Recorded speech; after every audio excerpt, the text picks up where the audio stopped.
Hello ഞാനിന്ന് exam കഴിഞ്ഞിട്ട് കടന്നുറങ്ങിയായിരുന്നു. അപ്പോൾ ചേച്ചി വിളിക്കുന്നു, ടൗണിൽ പോവാം, ഒരു ഫംഗ്ഷൻ വരുന്നുണ്ട്. അപ്പോൾ അവൾക്ക് ഡ്രസ്സ് എടുക്കണം, എനിക്ക് അമ്മയ്ക്കൊക്കെ ചെരുപ്പ് വാങ്ങണം. അപ്പോൾ പിന്നെ വേഗം റെഡി ആയിട്ട് പോകാമെന്ന് വിചാരിച്ചു. അധികം മേക്കപ്പ് ഒന്നും ചെയ്തില്ല, കാരണം ടൗൺ അടുത്തല്ലേ.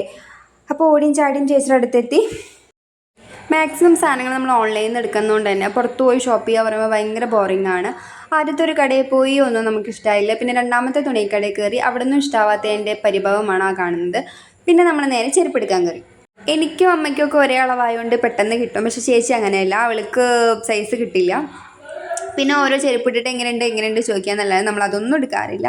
പിന്നെ അവിടുന്ന് നേരെ ഇറങ്ങി നമ്മൾ മൂന്നാമത്തെ തുണിക്കടയിൽ കയറി. അവിടുന്ന് ഓരോന്ന് മേടിച്ച് വാരിയിട്ടിട്ട് അവിടുന്ന് ഇഷ്ടമാവാതെ ഇറങ്ങി നാലാമത്തെ തുണിക്കടയിൽ പോയി. എങ്ങനെയൊക്കെയോ അവിടുന്ന് ഒരു ടോപ്പ് കിട്ടി കേട്ടോ. പിന്നെ നമ്മൾ ചായ കുടിക്കാൻ വേണ്ടി കയറി. ഇടയ്ക്കുള്ള ഈ ഷോപ്പിങ്ങൊക്കെ ചിലപ്പോൾ ബോറടിക്കും നമുക്ക്. അങ്ങനത്തെ ഒരു ദിവസമാണ് കേട്ടോ ഇന്ന്. അപ്പോൾ നമ്മൾ വേഗം ലേറ്റായി, വേഗം വീട്ടിലെത്താൻ വേണ്ടി ഓടിച്ചാടി പോവാണ്. അപ്പോൾ എത്രയേ ഉള്ളൂ. Tata bye.